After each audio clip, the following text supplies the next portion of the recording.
Política y otros datos. Para analizar, explicar y entender el ciclo político que vivimos. Política y otros datos. Casi 4 millones de armas circulan en México de manera ilegal.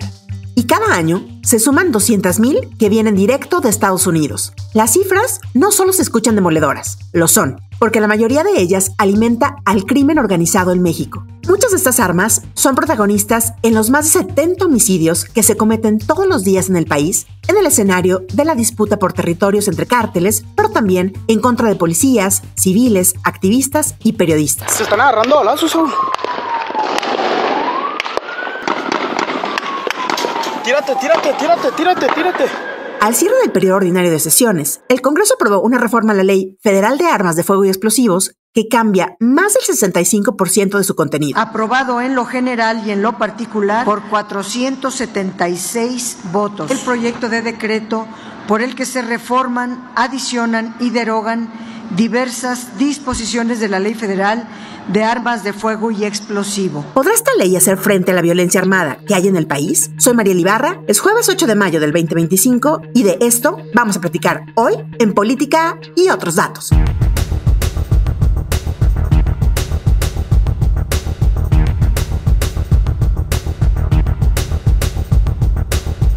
Los diputados y senadores aprobaron cambios a la Ley Federal de Armas de Fuego y Explosivos creada en 1972 para endurecer las penas por tráfico y posesión ilegal, limitar el uso de calibres, tipificar el uso de aditamentos y tecnología usados para volver más letales las armas. Los cambios propuestos por el expresidente Andrés Manuel López Obrador básicamente vuelven más restrictiva una ley que ya era considerada una de las más estrictas en cuanto a aportación de armas.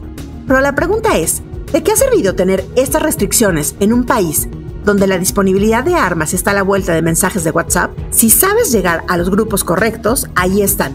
Y en un país donde cada día mueren más de 70 personas de forma violenta y donde las armas de fuego están involucradas en 7 de cada 10 casos. Antonio Baranda es coordinador de expansión política y le toca seguir de cerca la información del Congreso. Y la semana pasada nos encontramos con la aprobación por unanimidad de esta reforma en el Senado, que venía de diputados aprobada por mayoría. Toño, vamos por el principio y demos un paso atrás. ¿Qué es lo nuevo que introduce esta ley? Y en materia de sanciones, ¿cuáles son los cambios más importantes? María, el gusto en saludarte. Pues es una reforma que quizá para muchos pasó desapercibida, pero que hace cambios profundos a esta ley de armas de fuego y explosivos que ya comentabas. Modifica más de la mitad de los artículos, son un total de 57 artículos que son cambiados y que busca dos objetivos básicos.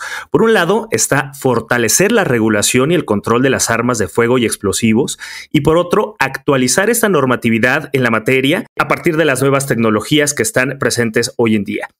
Un aspecto importante, Mariel, es que por primera vez esta norma abre ciertas funciones a la Secretaría de Seguridad y Protección Ciudadana, esta dependencia que encabeza Omar García Harfuch, como lo es, por ejemplo, en materia de registro, de opinión favorable para la aportación de armas y hasta la suspensión de licencias. También esta reforma posibilita la aportación para personal de organismos públicos y bueno, esto es algo que generó cierta crítica por parte de la oposición al momento de ser aprobada en el Congreso de la Unión.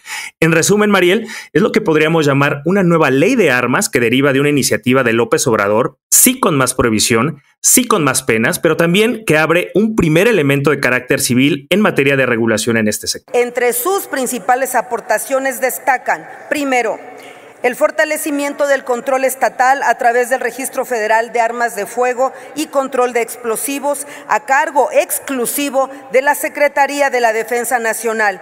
Se refuerzan las reglas aplicables a la posesión, portación, comercio y transporte de armas y se prohíbe expresamente su envío mediante servicios de paquetería. Segundo, la incorporación de nuevas tecnologías en la regulación, prohibiendo las armas fabricadas mediante impresión 3D, regulando los artefactos explosivos improvisados y los dispositivos de activación remota. México necesitaba urgía una ley moderna, técnica y congruente con los principios de seguridad, paz, legalidad que hoy estamos otorgando. Un punto final que vale la pena destacar es que esta reforma fue construida desde la escucha plural, donde también se escuchó no solamente a todos los grupos parlamentarios y al gobierno, sino a organizaciones civiles especializadas y asociaciones de tiro y de caza. A ver, Toño, ¿pero qué prohíbe? Hay todo un catálogo de prohibiciones nuevas que queremos saber qué es lo que realmente es lo que está prohibiendo. Por ejemplo, no está permitido el uso de la impresión 3D para la fabricación de armas, ya que se triplicó la venta en las plataformas en línea, así como el transporte de armas y explosivos por servicio de paquetería. También se prohibieron, como ya bien lo decías, los aditamentos para convertir las armas semiautomáticas en automáticas, así como el uso de silenciadores, de miras láser, de equipos de visión nocturna. Para muestra, Mariel, se prevén sanciones de 4 a 8 años cuando se usen aditamentos para convertir armas semiautomáticas en automáticas mediante la utilización de lo que la norma llama técnicas tridimensionales, el 3D, Mariel, o también las técnicas artesanales.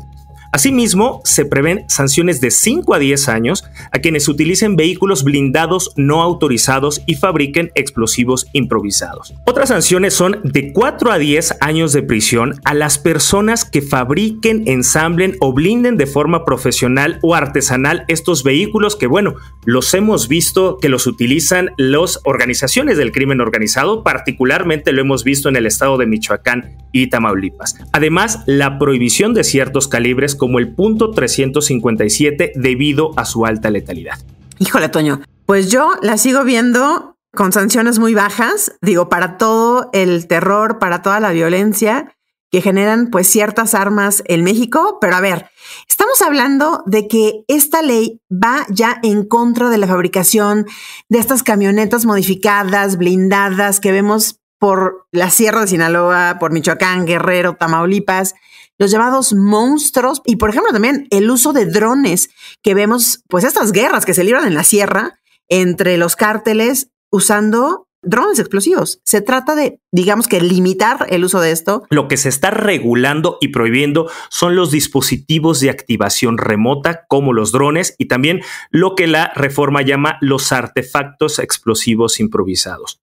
En los últimos años, las fuerzas federales han asegurado más de 1,000 artefactos explosivos, incluidos drones, por lo que la Defensa Nacional se ha visto en la necesidad de invertir cantidades millonarias. En el sexenio de López Obrador fueron 950 millones de pesos para la compra de equipos, tanto para la detección como para lo que ellos llaman la neutralización de este tipo de artefactos. Estos narcodrones, pues se ha registrado su utilización en varios estados. Ya lo decía, Sonora, Tamaulipas, Guerrero, Jalisco y particularmente en el estado de Michoacán, donde frecuentemente vemos noticias relacionadas con la utilización de este tipo de artefactos, como decíamos, tanto a elementos de las fuerzas de seguridad como a integrantes de grupos criminales. ¿Quiénes han utilizado estos artefactos, Mariel? Pues por supuesto el Cártel Jalisco Nueva Generación, el Cártel de Sinaloa, el Cártel de Santa Rosa de Lima, particularmente en Guanajuato, la familia michoacana, los Viagras y el Cártel del Noreste en Tamaulipas. Todos ellos, hay que recordar, Mariel, que fueron designados como organizaciones terroristas extranjeras por parte del gobierno de Estados Unidos, no solamente por su poder de fuego, por esta operación que tienen del narcotráfico, sino también porque considera el gobierno estadounidense que su actividad va más allá de lo estrictamente delictivo en materia de narcotráfico, sino también tiene un componente de terrorismo. De aquí la importancia de esta regulación en materia de este tipo de dispositivos y vehículos.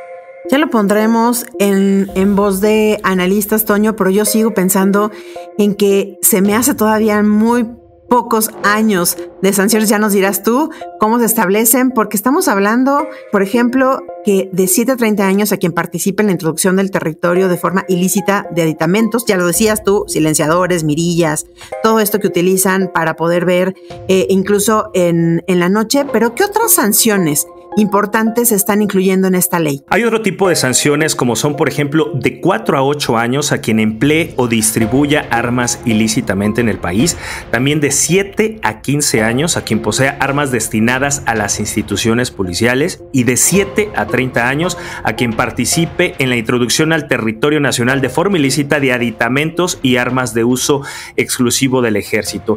Una parte importante de catalogar o de tipificar estas conductas es precisamente atajar este tráfico de armas que proviene particularmente de Estados Unidos, Mariel. El 70% aproximadamente de los delitos relacionados con violencia en nuestro país se cometen con armas de fuego que provienen de Estados Unidos. De ahí la importancia de catalogar estas conductas, de aplicarle este tipo de sanciones, y que quien pues participe en este tipo de actividades ya sabe que pues se hará acreedor a penas, como decías, desde 7 años hasta 30 años de prisión en estos casos específicos para quien participe en la introducción de armamento, de accesorios a territorio nacional. Bueno, ahora volvemos a las armas, porque hay un tema que cuando fue avalada la reforma causó cierta polémica y vimos en muchos titulares de los diarios, pues incluso hasta de Principal, ¿no? Y es el hecho de que ahora algunos funcionarios que no son militares ni policías puedan portar armas de fuego. Se habla de personal de Pemex, de CFE, de Banxico, hasta del SAT, que si justifican bien el riesgo que tiene su profesión, sus actividades, ellos podrán portar algunas armas de fuego, evidentemente teniendo el permiso de la Sedena. Pero aquí quiero preguntarte, en la actualidad, Toño, ¿quién puede portar armas? Es importante decirlo, en México los ciudadanos sí pueden poseer armas de fuego en su domicilio, pero como decías, con ciertas restricciones y por supuesto contando con un permiso, con una licencia de la Secretaría de la Defensa Nacional. Los requisitos generales parecen muy simples, pero hay que pasar por toda una tramitología específicamente con la Sedena. Son ser mayor de edad, tener un modo honesto de vivir, no tener impedimentos físicos o mentales, así lo dice la ley, no ser consumidor de drogas y tener un permiso de la Sedena. La Constitución concede el derecho de poseer armas en el domicilio, excepto aquellas que están reservadas para las Fuerzas Armadas. Y bueno, un ciudadano que no pertenece a alguna fuerza de seguridad o a alguna empresa del ramo puede tener una pistola de funcionamiento, por ejemplo, semiautomático, con un calibre no superior al .380 y revólveres en calibres no superiores al .38 especial.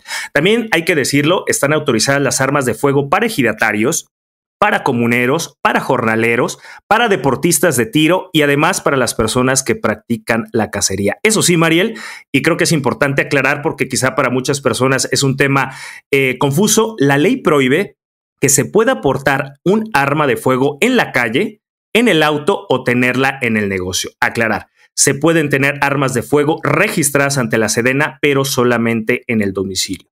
Y decir que esta reforma, efectivamente, Mariel, lo que hace es permitir que personal de los organismos públicos puedan poseer armas de fuego siempre y cuando justifiquen la necesidad. De ahí que se mencionó cuando se aprobó esta reforma que este personal de Pemex, de CFE, de Banxico, del SAT, puedan poseer este tipo de armas de fuego. Toño, parece contradictorio como lo son muchas cosas en México, pero la pregunta es, ¿por qué teniendo una ley tan restrictiva hay tantas armas ilegales circulando en México?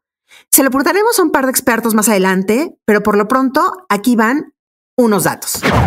Los otros datos. El sexenio pasado fue el más violento de la historia al sumar 200,000 homicidios dolosos. Y de estos, se calcula que el 70% fueron causados con armas introducidas al país de manera ilegal. El gobierno federal estima que cada año entran al país de manera ilegal más de 200,000 armas provenientes de Estados Unidos. El 74% de las armas que usan los grupos del crimen organizado en territorio mexicano llegan ilegalmente desde los estados de Arizona, California, Nuevo México y Texas, de acuerdo con la Agencia de Alcohol, Tabaco, Armas de Fuego y Explosivos de Estados Unidos. Las ametralladoras representan la mayor parte de las armas que entran de Estados Unidos a nuestro país. Se calcula que en México hay casi 4 millones de armas ilegales circulando en territorio nacional. Durante todo el gobierno del presidente Andrés Manuel López Obrador fueron incautadas 53,860 armas de fuego, un promedio de 8,976 cada año. Los otros datos.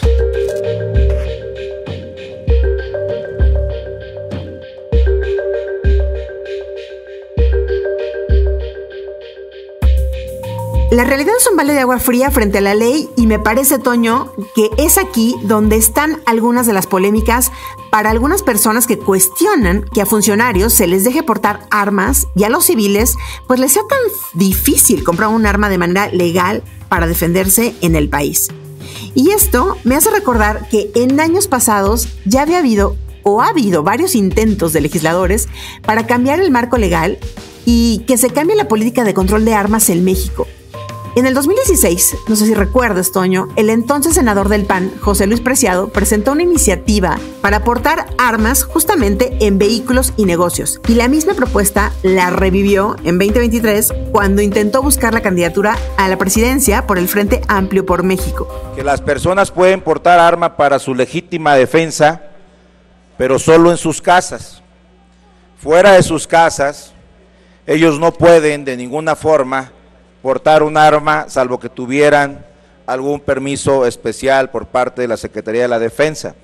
De tal forma que cuando han intentado traer armas en sus autos o en sus negocios, pues cometen un delito, que es un delito federal de portación de arma. Se ha ido a la Suprema Corte de Justicia para declarar que un negocio puede ser la extensión del domicilio de un particular y que por lo tanto pueda tener una arma para su legítima defensa en sus negocios, y lamentablemente la Suprema Corte se ha pronunciado en contra. Pero hubo alguien más que también la propuso, ¿no, Toño? Así es, Mariel. En el 2022, el líder nacional del PRI, el famoso Alejandro Alito Moreno, también empujó una iniciativa en el Congreso para que las familias pudieran tener acceso a armas de mayor calibre para defenderse ante lo que él llamó la nula acción del gobierno ante los delincuentes. Vamos a proponer modificar la ley de armas de fuego para que con mayor facilidad las familias mexicanas puedan acceder al acceso de armas de mayor calibre a efecto de que puedan proteger su casa, su negocio, sus vidas. La gente está indefensa, llegan a las casas, llegan a los negocios y asesinan a mujeres, a hombres, a mexicanos que no pueden defenderse porque no hay un debido control y registro para que puedan tener esa disposición. Se trata de que a falta del Estado y de que no hay Estado que cuide a los mexicanos, los delincuentes sepan que la gente se va a poder defender. A partir de esa propuesta se abrió un debate e incluso se hicieron algunas mediciones sobre la opinión de la gente respecto a la posibilidad de ampliar el calibre del armamento que pudiera tener algún ciudadano. El Centro de Estudios de Opinión de la Cámara de Diputados, en colaboración entonces con la Cancillería y el Secretariado Ejecutivo del Sistema Nacional de Seguridad Pública, este ente que concentra las estadísticas delictivas de todo el país, hizo una medición y concluyó ese año, en 2022, que el 26.6% de los ciudadanos estaba muy a favor de liberar los permisos para la portación de armas. Y bueno, sobre la posibilidad de portar armas en vehículos y negocios, como se había propuesto en años anteriores por parte de otros políticos, el 34.3% se pronunció muy en contra, pero ojo, ahí el 26.3% se dijo algo a favor y el 20.4% muy a favor de poseer armas en vehículos y negocios. Como decíamos, Mariel, pues es un tema que divide. Sí, y yo recuerdo que el argumento en ambos casos fue justamente apelar a los altos índices de inseguridad en el país y, bueno, decir que el Estado era incapaz de dar seguridad y pues se puso sobre la mesa que teníamos una delincuencia perfectamente armada contra una población sin la posibilidad de defenderse. El argumento puede ser bueno, parece bueno, pero de acuerdo con los expertos, la solución a la violencia en el país nunca será el que haya más disponibilidad de armas en las calles. Así que vamos a explorar esto con algunos expertos. Muchísimas gracias, Toño. Se lo pregunto a Dulce Alicia Torres, investigadora del Seminario sobre la Violencia y Paz del Colegio de México, quien ha realizado un estudio sobre la disponibilidad de armas en México y quien nos ayuda a responder la pregunta del ¿por qué se endurecen las leyes de portación y no se permite que los ciudadanos también se protejan ante la delincuencia? Y la respuesta es contundente. México, la sociedad mexicana no está preparada para realmente portar armas de fuego sin controles estrictos. Eso es lo que creo. Adquieres un arma de fuego, está en tu domicilio, pero realmente sabes usarla para cuando llegue el momento o no sé, algo que realmente amerite usar el arma de fuego, yo creo que puede ser contraproducente. También, por ejemplo, sabemos que se han dado casos en donde las personas han tomado justicia por mano propia. Esto claramente habla también de una deficiencia institucional, de una deficiencia en nuestro Estado de Derecho, en donde hay mecanismos de seguridad y justicia que no cumplen con lo que deberían de cumplir, y entonces ahí entra un hartazgo de la sociedad, en donde ya la sociedad pues quiere, digamos, protegerse a sí misma, que es totalmente válido, o sea, se entiende, digamos, es válido el razonamiento, pero ya viéndolo en el contexto que estamos hoy en día en México, eso es sumamente peligroso. Pero volvamos a la reforma aprobada hace unos días por el Congreso de la Unión, con la que Dulce Alicia se dice optimista de la ley al señalar que llega, sí, un poquito tarde, pero le da justo en el clavo de lo que está pasando en México. Esta nueva reforma a la Ley Federal de Armas de Fuego Explosivos, definitivamente, desde mi punto de vista, es un balance positivo, aporta puntos muy positivos que antes no se tenían y no se regulaban en la ley, pero obviamente no es todo y hay muchos temas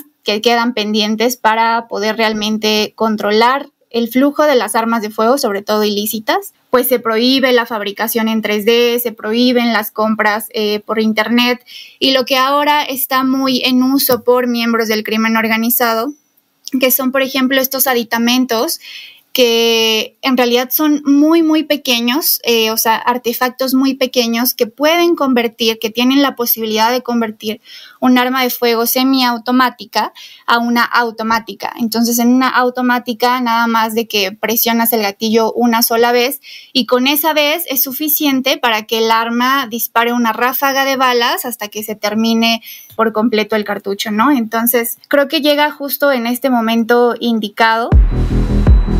Gerardo Álvarez, investigador del área de incidencia de Mexicanos Unidos contra la Delincuencia, experto en regulación de armas y quien ha seguido el desarrollo de la ley, también hace un balance positivo de la nueva legislación. En México lo que hacemos no es tanto prohibir armas, ¿no?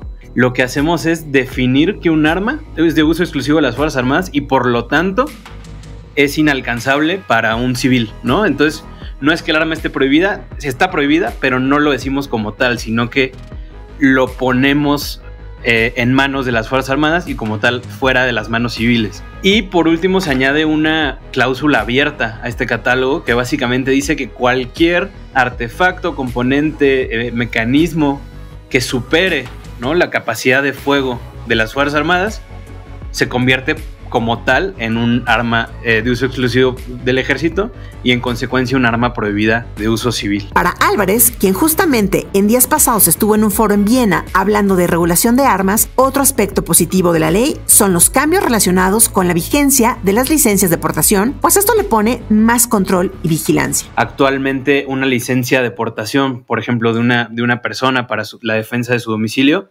tiene una vigencia de 2 años. La ley propone reducirla a 1 año. Lo mismo ocurre con las licencias de uso de instituciones públicas, ¿no?, de las instituciones policiales. Actualmente, las licencias de organismos públicos, como la Guardia Nacional, por ejemplo, o policías o fiscalías, duran por tiempo indefinido. El tema es que ahora ya van a durar igual 2 años, ¿no? Entonces también se aumentan estos espacios de oportunidades de fiscalización que justo vemos que están bastante bien. Regreso al problema estructural y a la realidad violenta que vive el país de la mano de Dulce Alicia Torres. 30,000 homicidios al año, más de 80 por día en el 2024 y donde las armas de fuego ocupan un lugar central. Le pregunto, ¿qué lugar ocupa esta nueva ley en este contexto? Desde el seminario en el Colegio de México, pues justo hemos hecho algunas estimaciones y, por ejemplo, simplemente calculando de 2005 a mediados de 2024, pues justo hablamos de 3.900.000 armas de fuego ilegales en poder de civiles. Y también, si tomamos en cuenta otras estimaciones que dan otros centros de investigación internacionales también, pues incluso se llega a estimaciones en donde se dice que en México hay más de 13 millones de armas ilícitas en circulación. Los números son demoledores, pero Luz Alicia Torres aclara que justamente lo que hace falta en el país son datos confiables, donde la información esté en un registro nacional y no sea monopolizada por la Sedena, sino que las organizaciones e investigadores puedan tener acceso para trabajar en soluciones en varias aristas del problema. La investigadora del Colmex acepta que el reto son las armas ilícitas que circulan en el país. Lo mismo Gerardo Álvarez de México Unido contra la Delincuencia, quien advierte que ante las reducidas opciones que puede tener acceso un civil para comprar un arma legal, el tráfico ilegal se vuelve un problema para el Estado. La gran mayoría de las armas que circulan en México y que son parte del fenómeno criminal, ¿no?, que vemos en México, pues son las que vienen a través del tráfico ilícito, ¿no?, de Estados Unidos, porque es muy fácil acceder a calibres altos, a armas automáticas, a mecanismos para la modificación de armas semiautomáticas a armas automáticas. Entonces lo que tienes es una disponibilidad indiscriminada, hiper amplia de armas de fuego, no rastreables, con números de serie borrados, alterados. Entonces ese es el problema, ¿no? ¿Y qué tanto puede ayudar esta ley a frenar el problema? Le pregunto. Yo soy de la idea de que el tema del tráfico ilícito de armas de fuego, que precisamente provoca esta disponibilidad tan amplia en México, escapa muchísimo a las capacidades estatales de México desde su sistema de control de armas. Es tanta esta circulación de armas de fuego ilícita en México que en realidad es algo que escapa al sistema de control de armas regular, ¿no?, digámoslo así. Y para ambos investigadores, la solución pasa por sí reforzar los controles en la frontera y aduanas del país, y por una coordinación total con el gobierno de Estados Unidos, lo que se ha convertido en la principal petición del gobierno de Claudia Sheinbaum al presidente Donald Trump. Entonces, es histórico este comunicado que hace el presidente Trump hace 2-3 días, de decir mano dura a la entrada de armas de Estados Unidos a México. Y a ver si el jueves pido que se presente la información que tenemos de cuántas armas han incautado del otro lado de la frontera. Y que esto es bueno, es muy bueno, y habla pues de la buena relación que hay con el gobierno de Estados Unidos, en donde hay colaboración, cooperación, un diálogo permanente en temas de seguridad, con respeto a nuestras soberanías y a la inviolabilidad, vamos a decir así, territorial. El gobierno de México se ha mostrado optimista de que en las negociaciones y pláticas pueda fructificar acciones para frenar el trasiego de armas en el país. Y un primer paso fue que en enero pasado el Departamento de Justicia de Estados Unidos aceptara que los cárteles se están armando a través de los canales del tráfico de Estados Unidos, a través de la publicación de un informe. En este momento, oficialmente, el gobierno de los Estados Unidos reconoce que el 74% de esas armas letales, que son las que nos están causando un daño fundamental al país, vienen de los Estados Unidos. Esto es un informe oficial, es un informe que nos está ratificando todo lo que ha sufrido México por culpa de esta abundancia de armamento de alto nivel, que ha sido una de nuestras luchas fundamentales. Por lo pronto, Donald Trump ordenó a la Oficina de Alcohol, Tabaco, Armas de Fuego y Explosivos que implementen ya mano dura contra el tráfico de armas para detener el flujo hacia México. Y en una conferencia este 2 de mayo, donde dieron a conocer el tipo de armas que se trafican en México, las autoridades estadounidenses señalaron que desde la llegada de la administración de Trump se han incautado casi 10,600 armas de fuego que tenían como destino el territorio mexicano. Ante esta cantidad de armas, ¿cómo podemos hacer para poder controlar lo que ya existe en el país? Pues mira, en cuestión de decomisos, la verdad es que también tenemos un reto grandísimo. Justo en el estudio que les comentaba, que trabajamos desde el seminario en el Colegio de México, hacíamos también una estimación y bueno, calculamos que durante el periodo de 2005 hasta mediados de 2024, podríamos decir que solamente las autoridades federales lograron asegurar un 8.6% de las armas ilegales que entraron al país durante el mismo periodo.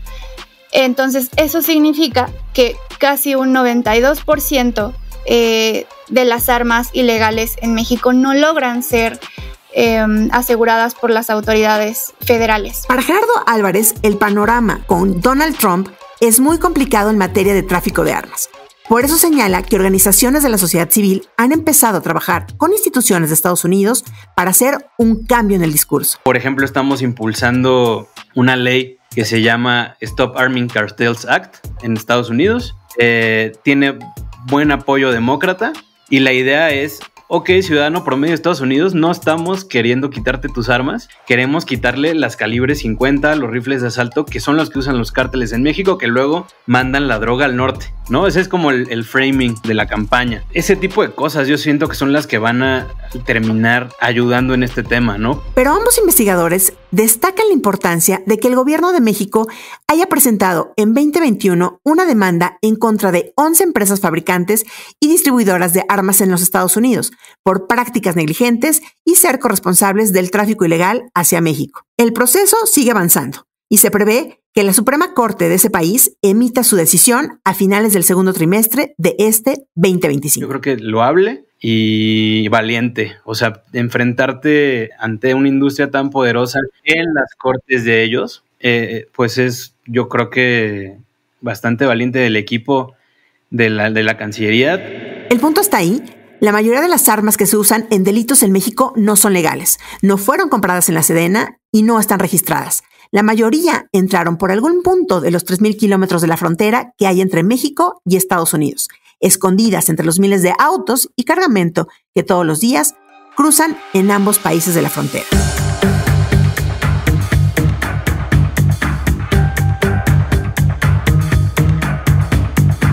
Muchísimas gracias a Antonio Baranda, a Dulce Alicia Torres y a Gerardo Álvarez por ayudarnos a ponerle contexto y análisis a este tema, porque si bien la reforma ya se aprobó, la discusión, el debate y el seguimiento siguen abiertos. ¿Pero tú qué piensas? ¿Crees que esta nueva ley nos ayuda a frenar la violencia en el país? ¿Es un buen punto de partida o crees que como otras solo se quedará en el papel? Déjanos tu opinión en la plataforma en la que nos escuchas. Y si te gustó este episodio, compártelo y activa las notificaciones. Gracias por acompañarnos en la tercera temporada de Política y Otros Datos y gracias Luna por la producción de este episodio. Nos escuchamos la próxima semana con más política, más explicaciones y también con otros datos. Bye bye.